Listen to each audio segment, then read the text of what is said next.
Hi hello నమస్తే welcome to our channel social post. This is Manasa. కథ నచ్చితే ఖచ్చితంగా చేస్తాను అంటున్నాడు విజయ్ సేతుపతి. టైం బాగాలేనప్పుడు కట్టుకున్న తాడే ఉరితాడవుతుందని ఒక సామెత ఉందిలే. ఇంతకు ఆ సామెత ఎందుకు చెప్పారంటే వరుస పరాజయాలతో ఇక్కట్లు పడుతున్న పూరి జగన్నాథ్ పని అయిపోయింది. కథలుంటే సరిపోతుందా? డబ్బులు పెట్టి సినిమా తీసే నిర్మాత రావాలిగా. పూరికి మళ్ళీ సినిమా రావడం కష్టం, హీరోలు దొరకడం కూడా కష్టమే అంటూ తమకు తోచిన విధంగా చాలా మంది రాతలు రాశారు.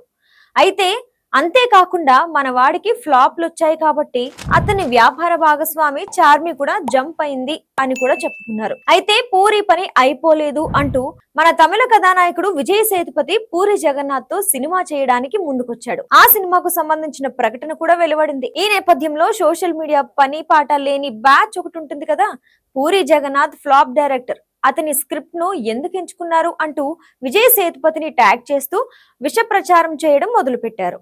అయితే ఈ విషయం మీద విజయ్ సేతుపతి పూరి జగన్నాథ్ తో నేడు చేయబోతున్న సినిమా షూటింగ్ జూన్ నుండి ప్రారంభం అవుతుంది అని, పూరి గతంలో చేసిన సినిమాల ఫలితంగా ఆధారంగా నేను సినిమా చేయడం లేదు అని, అతడు చెప్పిన కథ నచ్చి నేను చేస్తున్నాను అని, ఇక నేను ఇలాంటి కథ ఇంతవరకు చేయలేదు, ఎందుకంటే నేను నా కథలను రిపీట్ చేయను, కొత్త కథ వస్తే తప్పకుండా చేస్తాను అంటూ తొట్టి గ్యాంగ్ కు గట్టిగానే సమాధానమిచ్చారు.